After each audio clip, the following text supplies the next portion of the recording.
Boy, what an My episode. Christmas present to you is I'm not going to interrupt you this week when you introduce. Thank you. So when he says action, I'm just going to shut up. All right, here we go. Welcome to Stand Up Memories. I'm Peter Did you Bale. say action? He did say action. You didn't hear it. Oh. We clipped the board and we clapped it or whatever you do. And now it's another episode of You could talk to the guests. Stand Up Memories. Peter Bales, Jackie the Joke Man Martling, and a terrific guest. An old friend, so funny, a true pro comedian. Billy Garan is Now, here. why would you look at me and hammer those two words? Because he's professional. Man shows up. He does the job. Is this a reflection of me being late? You were a little bit, but we knew you were fine. We knew you were on your way. Is he always late, Jackie? Does he show up on time? Dales is usually late. No, When I saw I had a phone call from him in my car, I almost turned around. Thanks for doing the show, Billy. It's nice to see you. Good to see you too, Jackie. You know, the last time I saw you, I'm pretty sure it was you. You opened for Dion. That's the last time I saw you was at Westbury, the Westbury Music Theater, which is now something else. But I was opening for that night with Dion. You were great, and I loved Dion. It was a splendid night. Splendid night. Splendid night. And this is a splendid comedian. And I must describe to our audience, he is rapid fire, boom, boom, boom, anything goes, laugh after laugh. You should try it. You know, Jackie was actually, you know what? I would say that I was probably cut from the same cloth as Jackie. You know, I came up from that. It's a very old school delivery. All right. What I do is old school and I love it. It comes out and it's boom, boom, boom, boom, boom. And I've been told, you know, I go on cruise ships a lot. I work on cruise ships, and these guys see all these acts. They don't see acts like me and Jackie anymore. I mean, you know, I went up there, the guy goes to me, wow, he goes, I didn't even know anybody did that anymore. I mean, you know, and I'm not talking about the jokes. I'm talking about the pace, the patter, the bang, bang, bang. You know, these comics, I see them in clubs, and nothing against it. You know, it's more of a contemporary stand-up, but guys are up there and they're walking back and forth. Yeah, I think sometimes it's not so much now, but it was deemed kind of uncool. Like, what are you doing? Going for laughs? Yeah. You know, Exactly. That's the job.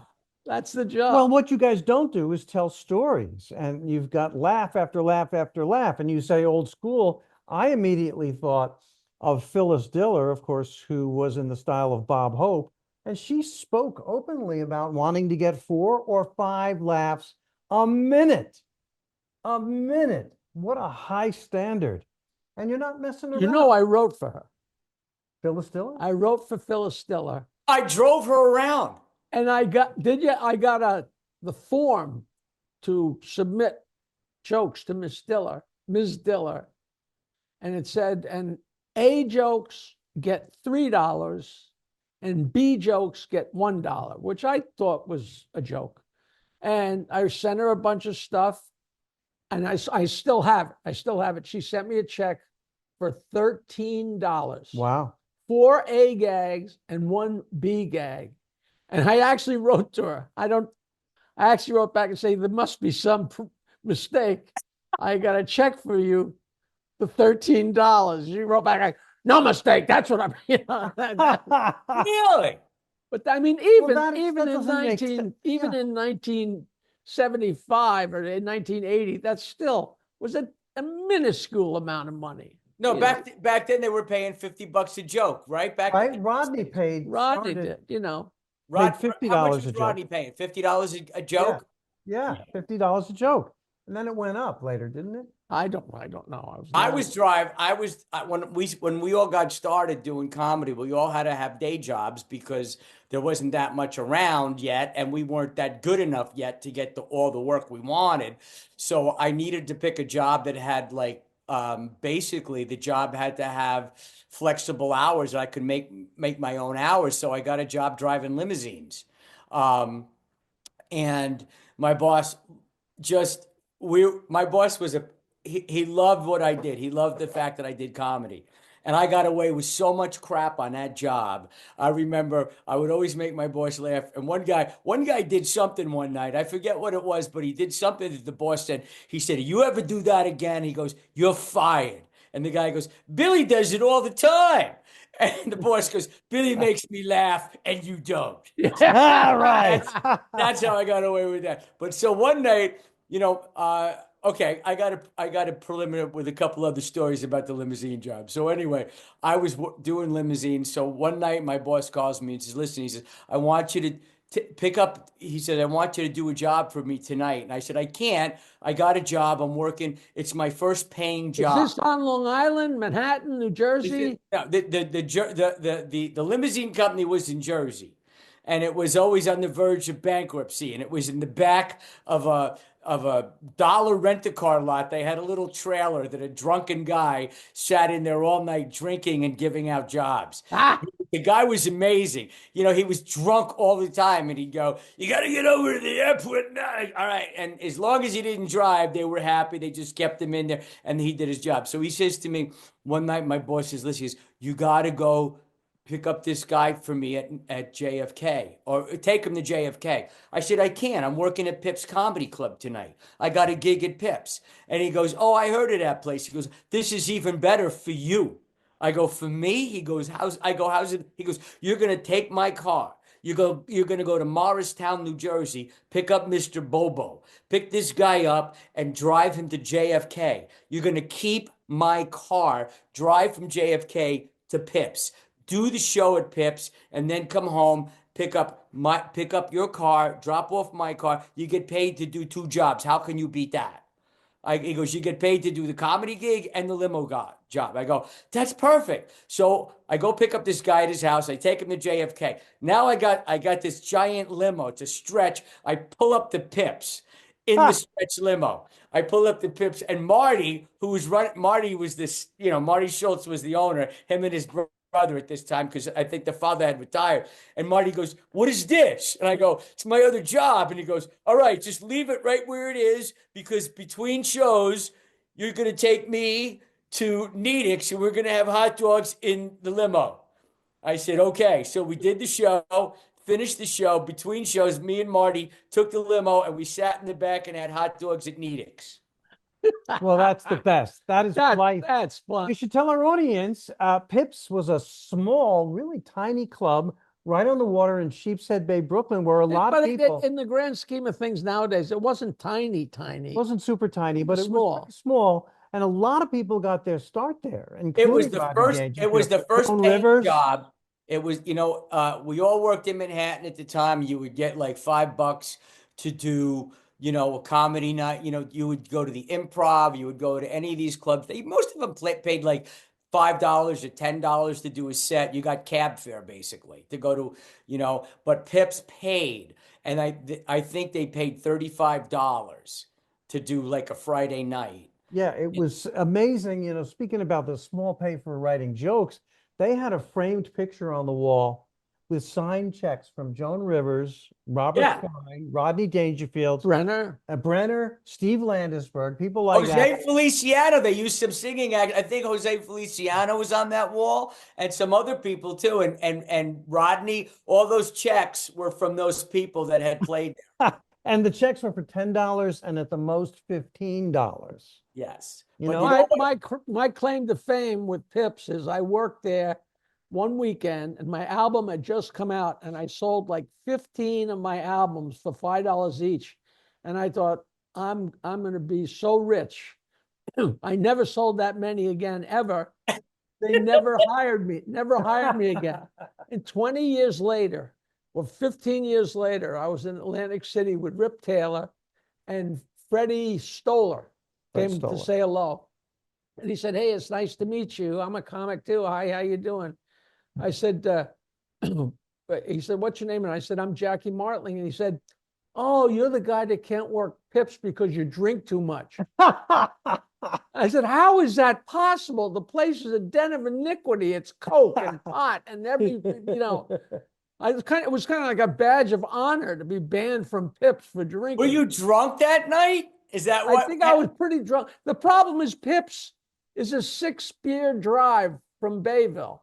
You Yeah. know, so by the time I got there, I'd be fried. You know, I wasn't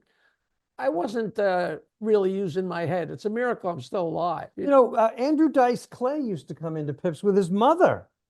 You know, he Andrew started out Dice there. Clay used to work under his real name, which I think was, I forget his real name, but he did a totally different act. He did Who like dies? Andrew Silverstein. Oh, but he did Buddy Love, right? yeah, yeah. Jerry Lewis. I don't I never saw him do that at that point. I had never seen him, but I know that I had heard those stories. Yeah, You know, absolutely. we did a movie. It was funny. We did a movie at Pips, and the movie was about throwing a concert to raise the money to save a club. But meanwhile, they're making the movie to try and save Pips.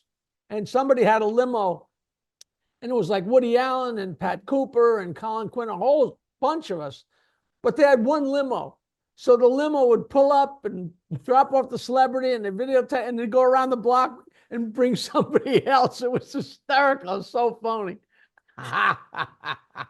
They had I'll Woody tell you. Allen. Okay. Oh, yeah. Wow. One night, Woody Allen was really good friends with this guy, Michael Green, who was his cameraman, but he was the director of photography. You know, the way movies work is the director and the photography, blah, blah, blah. And when it's a smaller thing, the good directors drop out and the good director of photography. And so the lower guys go up. So Michael Green was the cameraman and Woody was his best. And Woody Allen was great friends with Ray Garvey. Did you know that? yes, I knew Ray that. Garvey, he was in like 10 of his movies. Yes, Ray Garvey was in a lot of Woody Allen movies. Tell everybody at home who Ray Garvey is. He owned Pips. Ray Garvey owned Pips after, I guess, did the Schultz sell it to Brothers, Ray? Was that yes. what happened? Because I I was believe so. I was already living out in LA when all that took place. So I don't know, you know, and then Ray took it over, and then Ray eventually became the showrunner at the Borgata Comedy Club. Right. That's correct. But And I he don't know the transition from the Schultzes to Ray. I don't know if that was a sale or they just passed it on, you know, because yeah, and Ray ain't were around. doing We can't different ask him things. anymore. But you've been working forever, just like Jackie and I have, and you've had wonderful experiences, but not every stand-up experience is wonderful.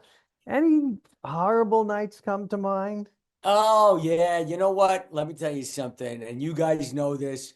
You for every night that you had where people loved you and you got a standing ovation, you'll never remember those. The ones that are burned in your mind were That's the right. nights that you did where you tanked it and bombed it and it went really, really bad. Or if you kill, you remember the guy that didn't laugh. Yeah.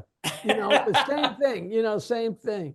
That doesn't bother me as much as the bad nights, and we've all had the bad nights. I remember one night we were at, do you remember Mr. Rip's Comedy Club? Yes. Please. Okay, Mr. Rip's Comedy Club was in where was Valley that? Cottage. And wait a minute, what was the name of it? What was the name of it? It was Valley Cottage, which was right next to Nyack. Nyack, that's where it was. And what was Nyack, it New called York. before it was It Mr. was Rips? Dubonnet, Dubonnet. and then it became Mr. Rips. Now you got to set this up for your viewing audience, okay? That Mr. Rips was a house. It was basically a big house, and it had a showroom in it, and it was out in the middle of nowhere. And across the street from Mr. Rips, there was a farm that had sheep. There, Yes. But I'm not making literally this across up. the street, like you could Remember throw a that? It was stone. literally across the street. There was sheep across the street, and there was like they got bikers and they got a rough crowd in this joint. They got a rough crowd, and I I have to preempt one story with another. So one night I go now. Also, Mr. Rips, a lot of people it was like a halfway house for criminals. They had rooms upstairs. They had rooms upstairs where they used to house guys that were getting out of prison and they were just, getting in back into society. So Mr. Rips would hire them to be cooks and do different things to work at the club. So I go in there one night. I go into Mr. Rips for the show, and the owner says to me, he goes, "Did you have dinner?" I go, "No." He goes, have the steak sandwich. You want the steak sandwich? I go, "Okay." And he goes, "Ask him for the steak sandwich." I go, "Okay." So I go to the cook. I says, how you doing tonight? He goes, hey, Billy. I says, I want the steak sandwich. He goes, he shakes his head like that. And I go, I don't want the steak sandwich. He goes, no, you don't want the steak sandwich.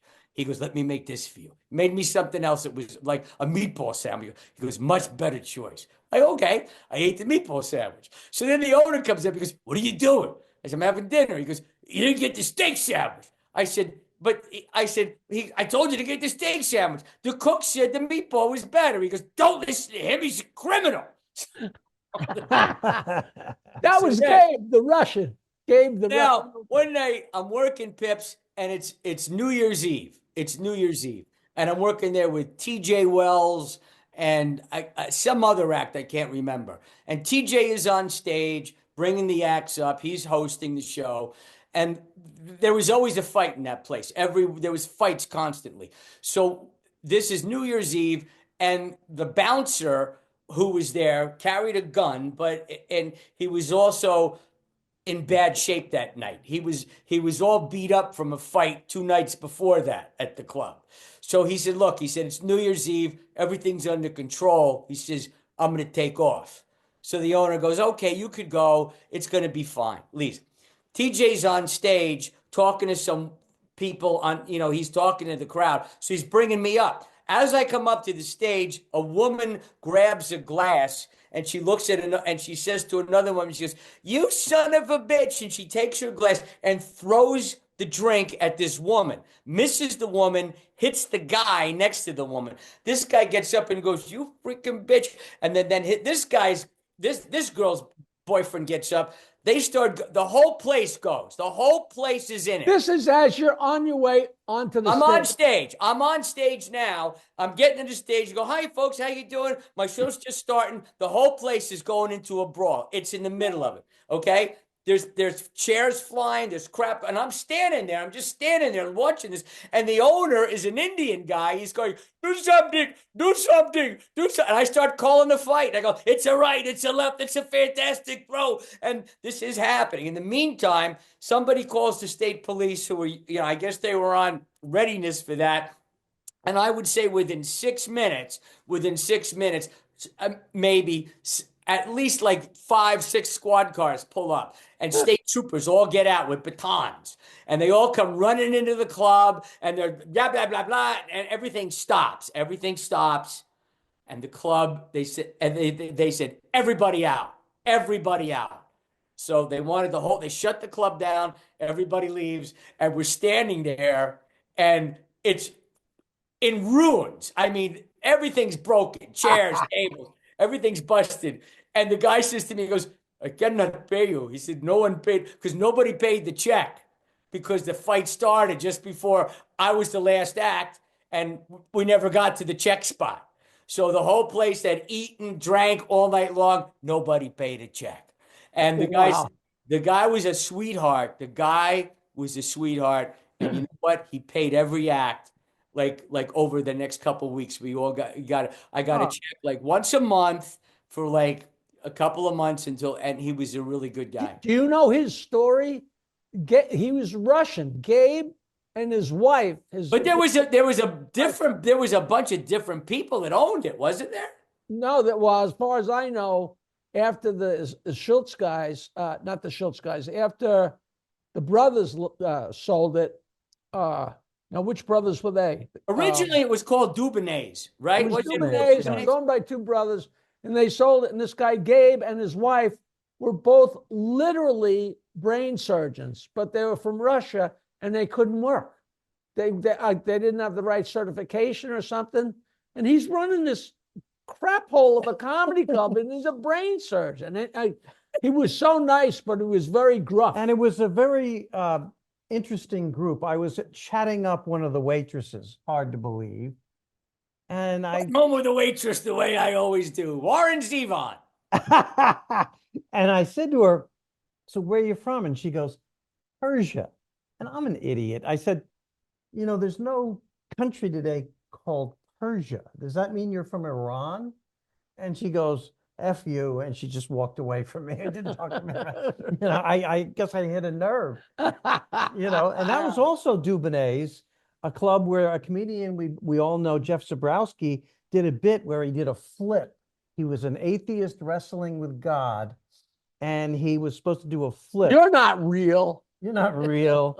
And then he gets flipped by God, and he was off his mark, and he hit his head on the piano and knocked himself out. Oh my And he was God. lying there, unconscious. And one of the other acts was a ventriloquist, the late great Vinnie D'Antona, who walked over holding the dummy, George, and he leaned over with the dummy, and the dummy said, "Hey, Jeff, you okay?" It was surreal. This is the business we're in, right? This was the business we're in. Now, That's why you love it. I That's why love you it. love it.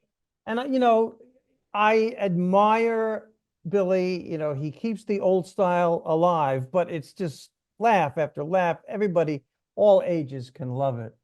And when we're gone, people aren't going to remember the old actors and the old movies.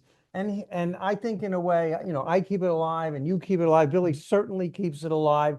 He has a ridiculous bit that I haven't seen in a while. I love it. It makes me laugh. It's so creative.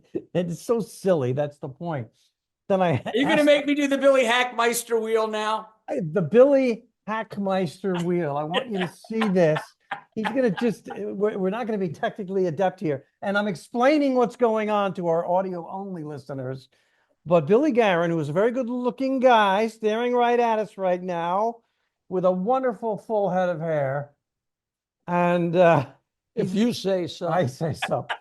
And he's going to go over and he's going to show us something. What do you call it? The Billy? Well, my hair could get stuck in the wheel. It might come off, but go ahead. Okay. What do you call it? The Billy Hackmeister wheel? Billy Hackmeister wheel. You know what? I took so much crap for, when what happened was, and yeah, you know what? I was watching all the other acts as we all did. We were watching acts, and who was coming up? How did you get more work? How could you get more work? We were all competing for the same jobs. And I'm looking at that and I said, you know what? You're going to have to do something completely different than anybody else is doing. Something unique that, will do that for you. And so I started coming up with ideas and I built this thing, which was actually I'll do it for you first and then I'll explain it to you. So let's see if we can do the wheel. I think I got it behind me. Okay, so there it is. That's the wheel. I'll set this up for your viewers, okay? The idea behind this is that, okay, it's the movie Casablanca, and we do all the characters in the movie Casablanca, and let's get to it as quick as possible. Here we go. For our viewers and listeners, it's a wheel that spins. All right, are we ready? Here we go. Here we go. Taking the cover off. All right, sweetheart, listen, baby. Of all the gin joints, you have to walk into my place. But Rick, I can't. Then I look at I go, this is a crappy way to make a living, isn't it? Okay. we can't live, let him transit. Who has love transit? Who's Rick, help me, Rick. Help me. Don't let the fat man get me. It's Peter Lorre, isn't it good? Help me. But Rick, but Rick, that happens. Okay. He's doing impressions. He's sticking his head through fat man. the wheel, spinning different characters. Hold it.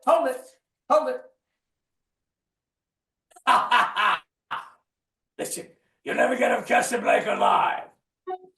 I'm warning you. We can Sam play our song. Sam, you play that song? Sam! All right, you varmint, you got it. Here we go. As time goes by. There you go, friends. The entire motion picture. All right. That was wonderful.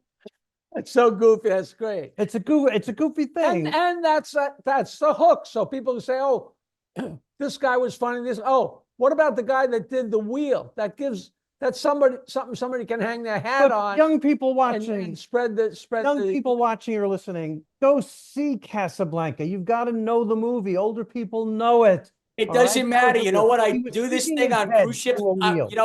I'm working on ships a lot, and it doesn't matter. The age group doesn't matter. They just love all that stuff. And I'm adding, actually, this year, I've got a guy right now. I'm building more props. I'm building more stuff for the stage because nobody did the only people doing props anymore, maybe, you know who I just ran into was the Wid, The Wid. the legendary Wid. Yeah. Now Wow. that guy is a character. He's a Okay. character and he's terrific. Hey, He's Billy, terrific. can you help us do an advertisement for our very avant-garde sponsor that Jackie originally hooked up with? What a surprise. I drank 3 of them before I came. Yes, that explains a lot. Cycling Frog Cannabis Company is our sponsor, and they make flavored seltzer that includes THC and CBD, different strengths. They got the beginning level and they got the Martling level. And it's great tasting. It doesn't have that aftertaste or it tastes like pot or it tastes like hash. It's just like seltzer, only it has THC in it. And You know what? I've been, Here we go. I'm a pot guy. I use it at night to sleep. And I'm going to tell you right now, every place I go to buy pot, it's always guys our age in there going, is this going to help me sleep? Will I get a good night's sleep? right. And there's loads of older people. I don't see any young people. It's always older guys and women going, is this going to help me sleep? I need to sleep. So, yeah. But you know what it does? I never have trouble falling asleep, except after a couple hours, not always, but sometimes after 2, 3, or 4 hours, you wake up and can't go back to bed. I mean, can't go Yes. back to sleep. And if you drink some of this, you sleep right through. It relaxes you, you know. And it's a nice buzz, and it's great to watch a movie after you've had one of these. Well, Black I different usually, flavors. okay, if I do Wow, my sure. vape, if I do my vapor, I do a seltzer. If I do a vapor seltzer, I'm watching TV at night, like just before, maybe, 2 hours before bed. I'll just relax, chill out a little bit, and do a vape or maybe a seltzer. All right, cyclingfrog.com, and this is impressive. We have a discount code. What is it, Jackie? SUM20. And that means 20% off. All you have to say when you order is SUM20 and a nice buzz. You have to type it in, but it's capital S, capital U, capital M. 20. Otherwise, it doesn't work. 20. It's got to be capital. Stand Up Memories 20. All right. Thank you, Cycling Frog Cannabis Company, cyclingfrog.com, our loyal sponsor, and we're loyal That's to them. just enough. That is just enough pot for me at the point, at the 5 point. That's what I like. Right. That's it. Just right. So tell us, you've been terrific. We want you on again. You going to come on again? Please promise us. Sure. Yeah. Oh, and you're always on the ships. Got anything to plug? Where are you going next? I leave next Sunday. I will be on the Royal Caribbean's Odyssey of the Seas, and I'll be on that for 2 weeks. All right. I'll be on, and then I'm on for 1 week by myself. The second week, I'm bringing my wife on because she's going to come on with me for Christmas. That's nice. Which week will you enjoy more? Now, you don't go By on myself. and go for months at a time, right? What? You don't go for months at a time. No, definitely not. I don't want any. For me, I enjoy it. It's phenomenal. I just really enjoy it. But in small doses, just like the general public would want it. Like a week here, a week there. If I do a week a month, I'm happy. 2 weeks is a little bit too much for me and I can't do any more than that. Ah, well, listen. But some guys get on and, I'll see They're you gone. in 1993. You know what I mean? Like, Yeah, I know quite a few people like that, but you know what? 1993 is If actually if that's I your, know. yeah.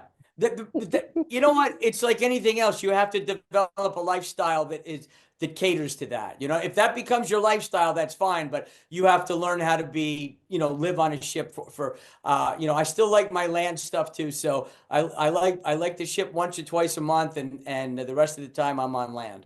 Well, working. Billy Garan, Garan. Everybody watching on whatever platform or listening on And whatever you platform. guys tell your listeners if they want to hire Billy Garan and know more, go to billygaran.com. All right. Garan. billygaran.com. Garan, Billy Oh, yeah. Garan. Gotcha. And he's so funny and fast laughs and funny laughs, and he keeps the old ways alive. And but he's new too, because I watch you and I haven't heard this. I worked Mr. Rips. I have so many tapes from Mr. Rips, but I don't remember hearing the fight story because I thought, because if the room got really quiet, they say, oh, the room, it was like crickets. Only instead of crickets, it was sheep. You could literally hear them, which was All I ever heard was the Speaking of sheep. quiet rooms, one last story, real quick. I was working the comedy club at the Riviera in Las Vegas, and at that time it was being run by Steve Sharippa. right. Okay, now Sharippa, as you know, is now on. He's on Blue Bloods. He's got an acting career, but at that time he was the entertainment manager at the Riviera Hotel. So I'm in the room one night waiting to go on. There's a comic on the stage before me, and he's dying. He's dying. And Sharippa walks in. There's no laughter. The comics were sitting in the back, and Sharippa turns and he goes, I think I'll bring my paperwork in here. It's nice and quiet. Good for him. BillyGaran.com. Thank you Okay. so much, man. Thanks, We'll Bill. do it again. Thank you, guys.